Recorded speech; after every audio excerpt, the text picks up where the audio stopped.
नमस्ते। जब भी हम दशहरा के बारे में सोचते हैं तो क्या याद आता है? जगमगाती हुई रोशनी, रंग और हाँ, आतिशबाजी का वो धुआं। लेकिन क्या कभी ये सोचा है कि इस सब के पीछे असल में कहानी क्या है?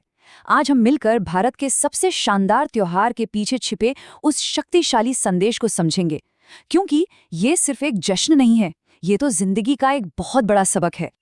तो फिर चलिए सीधे मुद्दे पर ही आते हैं। सवाल ये है कि दशहरा का असली मतलब क्या है? और सच कहूं तो इसका जवाब सिर्फ एक बड़े से पुतले को जलाने से कहीं कहीं ज्यादा गहरा है। ये तो उस लड़ाई की कहानी है जो हम सब कहीं न कहीं अपने अंदर लड़ रहे होते हैं।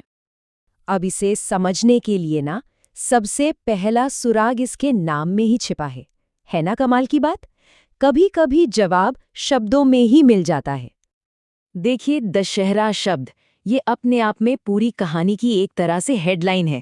ये संस्कृत से आया है और इसका मतलब बहुत सीधा सा है, 10 सिर वाले की हार। और अगर हम इसे तोड़कर देखें तो ये और भी आसान हो जाता है। दश मतलब 10 और हर मतलब हार या विनाश, यानी 10 की हार। लेकिन सवाल ये उठता है, किसके 10 और क्या थे वो 10 सिर? यहीं पर आकर ये कहानी बहुत पर्सनल हो जाती है। वो 10 सिर किसी आम राक्षस के नहीं थे, वो थे राक्षस राजा रावण के, और उसका हर एक सिर एक बुराई का, एक अंदरूनी शैतान का प्रतीक था, जिसे हम सब पहचानते हैं। काम, क्रोध, लोभ, अहंकार। ये नाम सुने सुने लग रहे हैं ना? असल में ये वही परछाइयां हैं जिनसे हम सब हर रोज लड़ते हैं।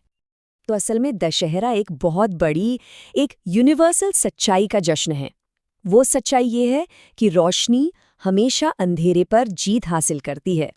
ये वो दिन है जब धर्म, मतलब जो सही है, जो न्याय है, उसकी जीत होती है अधर्म पर, यानी अन्याय और बुराई पर। पर ये जो विचार है ना, ये सिर्फ एक फिलॉसफी नहीं है, ये दो बहुत बड़ी, दो दिव्य कहानियों से जन्मा है। यही कहानियां इस त्योहार को इसकी असली आत्मा देती हैं। एक तरफ तो वो कहानी है जो हम सबके दिलों में बसी है, रामायण की। वो दिन जब भगवान राम ने एक बहुत बड़े युद्ध के बाद रावण को हराया और अपनी प्रिय सीता को वापस लाए। लेकिन ठीक उसी समय भारत के दूसरे हिस्सों में एक और बहुत बड़ी जीत का जश्न मनता है। ये है देवी दुर्गा की जीत, जब वो अपने शेर पर सवार होकर महिषासुर नाम के राक्षस का संहार करती हैं। मतलब दो अलग अलग कहानियां, लेकिन सबक एक ही है। अच्छाई जब ठान लेती है तो हमेशा जीतती है। और हाँ, एक और बहुत दिलचस्प बात है, दशहरा ठीक नवरात्रि के बाद आता है। वही 9 रातें जो देवी दुर्गा की दिव्य शक्ति को समर्पित हैं। और कहा तो ये भी जाता है कि खुद भगवान राम ने युद्ध जीतने के लिए जो बल चाहिए था, जो शक्ति चाहिए थी, उसे पाने के लिए देवी की ही पूजा की थी। ये हमें एक तरह से याद दिलाता है कि जीत के लिए हिम्मत के साथ साथ आशीर्वाद की भी जरूरत होती है। तो चलिए अब इन प्राचीन कहानियों से निकलकर आज के भारत की सड़कों पर चलते हैं। देखते हैं कि ये कहानियां असल में हमारी आंखों के सामने कैसे जिंदा हो उठती हैं। भारत की जो खूबसूरती है वो दशहरे के जश्न में साफ साफ दिखती है। अगर उत्तर भारत में देखें तो आसमान रावण के जलते हुए विशाल पुतलों से एकदम रोशन हो जाता है। ये आग से बुराई को खत्म करने का एक शानदार नज़ारा होता है। वहीं पूर्व में देवी दुर्गा की खूबसूरत मूर्तियों को बहुत प्यार और भावना के साथ नदियों में विसर्जित किया जाता है। और अगर हम दक्षिण में मैसूर की तरफ जाएं तो वहाँ सजे धजे हाथियों और लाखों रोशनियों के साथ एक शाही जुलूस निकलता है। हर जगह का अपना अंदाज है, लेकिन जो जज्बा है वो एक ही है।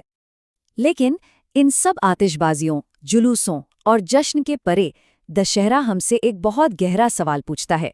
यह हमें बताता है कि जो असली लड़ाई है, जो असली युद्ध का मैदान है, वो बाहर कहीं नहीं है। इस त्योहार का जो सबसे सबसे शक्तिशाली संदेश है वो ये है कि असली रावण, असली राक्षस वो कहीं बाहर नहीं, हमारे अंदर ही है।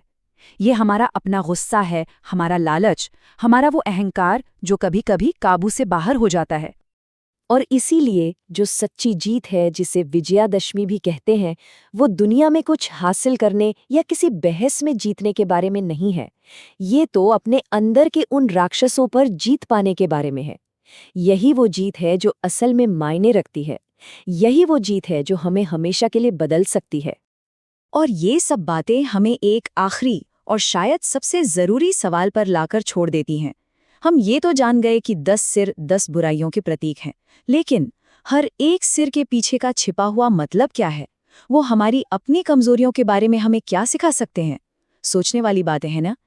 शायद यही वो असली सवाल है जो दशहरा हर साल हमारे सोचने के लिए छोड़ जाता है।